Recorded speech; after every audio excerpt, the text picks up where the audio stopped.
আপনার কে ডাম ডাল দিয়ে ভাত কি আর খাইতে মনে চায়? আরে খাইতে মনে চাই, গরিব মা কি করার, খাইতেই হবে, কিছু করার নাই। কি করবো রে ভাই, আমরা গরিব মানুষ বুঝছেন। আম ডাল আলু ভর্তা ডিম এটা দিয়ে আমাদের দিন চলে। তো আপনাদের দুঃখের কথা কিছু যদি বলতেন। আপনার স্বামী ভালো মন্দ আনতে পারে না? কি বলবো আর, গরিব মানুষ দিন আনতে পান্তা ফোরা, যা পাচ্ছে তাই আনতে এল্লা। আল্লাহ এই সুখে রাখছে আমারে। এই ডাল ডাল আলু ভর্তা তার সাথে এটা খাই আপনি অনেক সুখী আছেন? হ্যাঁ, আল্লাহ রহম ভালোই আছে। আল্লাহ যেমন দিন ডাকছে সেরমই ভালো।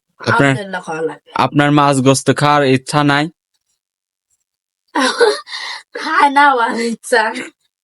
গরিব মানুষ, আলু ভর্তা ডিম ভাজি সাথে আছে ডাল, যা পাচ্ছি এই আলহামদুলিল্লাহ, আল্লাহর কাছে হাজার হাজার শুক্রিয়া।